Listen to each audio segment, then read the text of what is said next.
My name is Prieto, and I am COVID survivor. It all started in 2020, a month before I was diagnosed with COVID.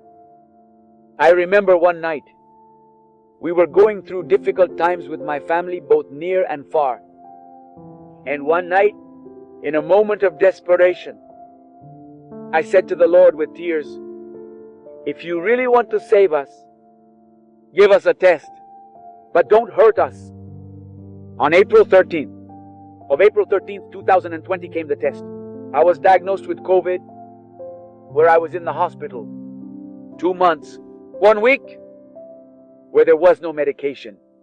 For those who were COVID patients, where there were no vaccines, where everything was new with this virus. I recall going to the hospital unaware. I didn't know what. I waited without realizing it was for me. How many days I was going to be in the hospital, but I was confident that the Lord was going to be with me. I remember the moment I went in. My mother had her birthday 3 days after I was hospitalized. She tells me that I called her to congratulate her. I remember that my wife also tells me that I also called her when I got the news that I was going to be intubated. Things that I do not remember. Those were moments and days of affliction, days of anguish, days where really my family, dear friends, friends from other countries, were able to unite in prayer for yours truly.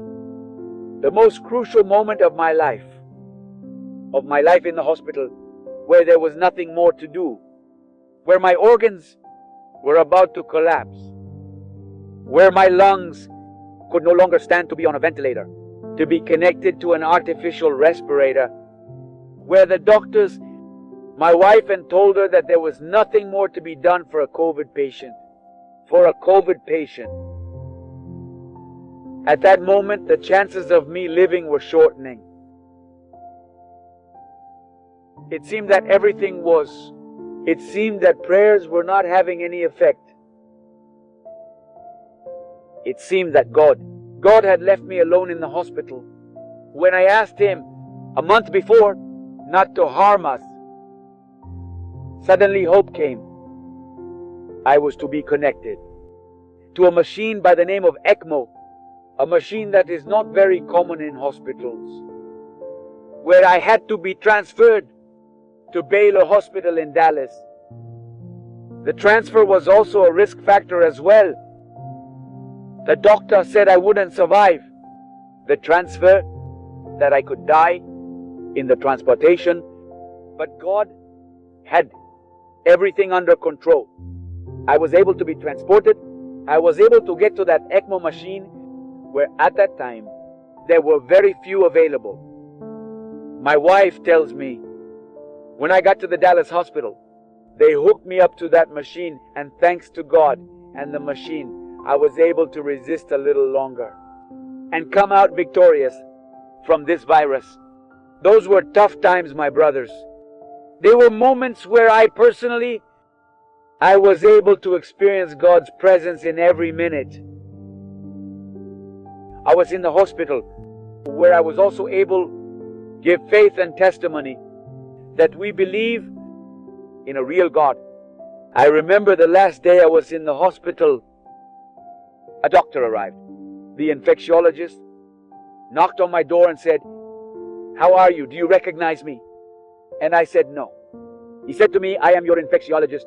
I was in the most difficult moments of your life." And I said, "Thank you, doctor, because I am sure that God used you with power." The doctor closed the door and told me,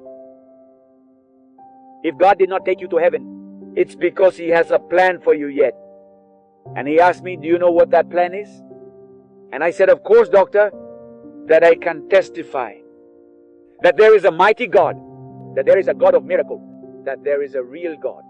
The doctor smiled and told me, "You have understood and left. There are many experiences I might not have time to share.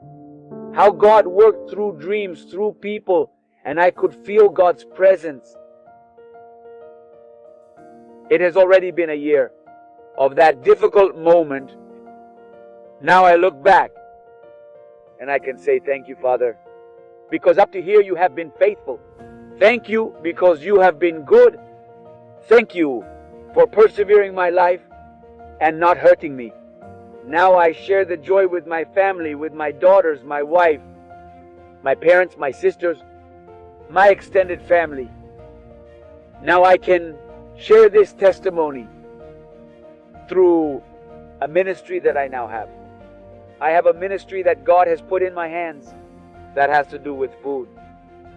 A ministry where God has placed me as a servant to be able to proclaim His gospel. Now I can share my testimony to other people who come looking, who come searching, who come wanting to know how God worked in my favor. Now, my brother, I invite you, if you are going through a difficult moment, a moment of health, a moment of a family problem, claim that miracle. You need to cast your lot with Jesus and claim that miracle. I am sure that He will also answer your prayer of faith. I am sure He will also raise you up in His name for His honor and glory. So do not be afraid. Go to and claim your miracle. May the Lord bless you.